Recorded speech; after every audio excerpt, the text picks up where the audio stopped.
கடை வந்து 3 தலைமுறையாக இருக்குது. எங்கள் ஆயா, எங்கள் அம்மா, நான் 3 தலைமுறை. அவங்க எங்கள் பாட்டின்றது வந்து அரைனா ஒரு நாள் இருந்தது வேறு அப்போ. அனைவருக்கும் வணக்கம். இன்னைக்கு நம்ம எங்கே போகிறோம் அப்படின்னு பார்த்தீங்கன்னா, உணவில் ஒரு மகத்தான சேவையை செய்துக்கிட்டு வராங்க விழுப்புரம் மாவட்டம் பனையபுரத்தைச் சேர்ந்த சாந்தி அவர்கள். இந்த கடையை 3 தலைமுறையாக நடத்திக்கிட்டு வராங்க. அப்படி என்னங்க 3 தலைமுறையாக நடத்திக்கிட்டு வராங்க அப்படின்னு கேட்டிங்கன்னா, ₹1 இட்லி. என்னங்க ஆச்சரியமாக இருக்கா? ஆமாங்க, ஆச்சரியம்தான். ஒரு வேலையை நம்ம தொடர்ச்சியாக செய்கிறோம் அப்படின்னு சொன்னால் நமக்கு சலிப்புத்தன்மை ஏற்படுத்தும். ஆனால் இந்த வேலையை ஒரு சேவையாக 3 தலைமுறையாக நடத்திக்கிட்டு வராங்க அப்படின்னா கண்டிப்பாக சொல்லணும்னா இது மிகப்பெரிய சாதனை அப்படின்னு தான் சொல்லணும்.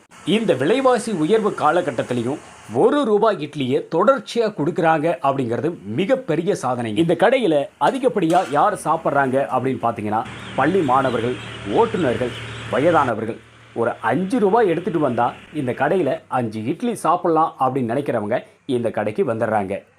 என் பேர் சாந்தி, பனையபுரம். இந்த கடை வந்து 3 தலைமுறையாக இருக்குது.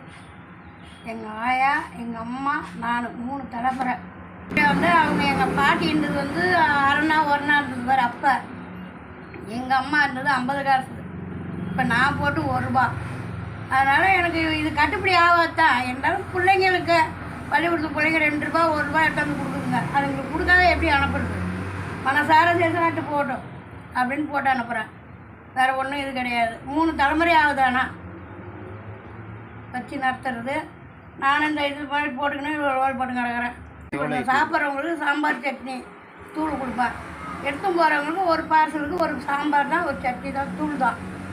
அது மாதிரி கட்டி கொடுத்துருவேன். அதான் ஒரு நாளைக்கு 5 கிலோ அரிசியை ஊற வச்சு அரைச்சி அதை போடுவேன். நாங்கள் பிள்ளைங்களும் சாப்பிட்டோம், நம்ம வீட்டுக்கும் வரவங்களுக்கு ஆகிடும். நாங்கள் 2 வருஷமாக வாங்குகிறோம். எங்களுக்கு திருப்தியாக இருக்குது. ₹1 ஒரு இட்லி, சட்னி, சாம்பார் எல்லாம் நல்லாயிருக்கும். நாங்கள் அவங்களை தேடி தான் வாங்கி போவோம். 10 வருஷமாக சாப்பிட்றா. எங்களுக்கு திருப்தியாக இருக்குது. விலையும் கம்மியாக இருக்குதுனால வாங்கி போகிறோம். பேர் சங்கர். ஆட்டோக்காரர், லாரிக்காரர், காலேஜுக்கு போகிறது, ஸ்கூல் பசங்க, வயசானவங்க எல்லாருக்கும் வந்து சாப்பிடுவாங்க. எல்லாருக்கும் பாசனம் கட்டி கொடுத்துருப்போம். காலேஜ் ஐஎஃப்பி காலேஜுக்கு இங்கே தான் ₹1 எல்லாமே சாம்பார், சட்னி, தூள் எல்லாமே வச்சு வந்துட்டு ஒரு 15 டிரைவர் வாங்கிக்கலாம்.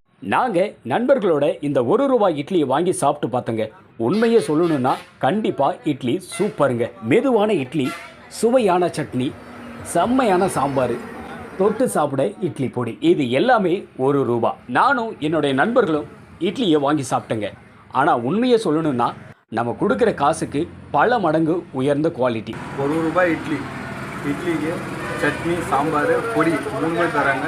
சாம்பார் டேஸ்ட்டு வேறு லெவல், சூப்பராக இருக்குது. அனைவருக்கும் வணக்கம். பனையபுரம் பிள்ளையார் கோவில் அருகில் ₹1 இட்லி கேட்பதற்கே வியப்பாக இருக்கிறது. நாங்கள் இதை கேள்விப்பட்டு விழுப்புரத்துலேருந்து கிளம்பி பனையபுரம் வந்தோம். ஸோ ₹1 இட்லிங்கிறது சாத்தியமில்லாது. 3 தலைமுறையாக இந்த ₹1 இட்லியை கொடுத்து கொண்டு இருக்கிறார்கள். நாங்கள் சாப்பிட்டு பார்த்தோம், ரொம்பவே டேஸ்ட்டாக இருக்குது. என்னென்னு பார்த்தீங்கன்னா, ₹1 இட்லி, சாம்பார், சட்னி, பொடி. நீங்கள் ஒரு தடவை பனையபுரம் வந்தீங்கன்னா இதை சாப்பிட்டு பாருங்கள். அது இல்லாமல் இவங்க 3 தலைமுறையாக இந்த சேவையை செய்து கொண்டிருக்கிறார்கள். இவங்களுக்கு உண்மையாலுமே மனமார்ந்த பாராட்டுகளை தெரிவிக்கிறோம். நாங்கள் சாப்பிட்டு முடிச்சுட்டு அங்கே இருந்த பாட்டிங்களுக்கு இட்லியை வாங்கி கொடுத்துட்டு சாப்பிட்டதுக்கு காசு கொடுத்துட்டு எங்களால் முடிஞ்ச ஒரு சிறிய தொகையை அந்த அம்மாவுக்கு கொடுத்துட்டு வந்தோம். இந்த வீடியோ பிடிச்சிருந்துச்சுன்னா லைக் பண்ணுங்கள், கமெண்ட் பண்ணுங்கள், ஷேர் பண்ணுங்கள், சப்ஸ்கிரைப் பண்ணுங்கள். பக்கத்தில் இருக்கிற பெல் ஐக்கானை ப்ரெஸ் பண்ணி ஆல் அப்படிங்கிறத செட் பண்ணுங்கள்.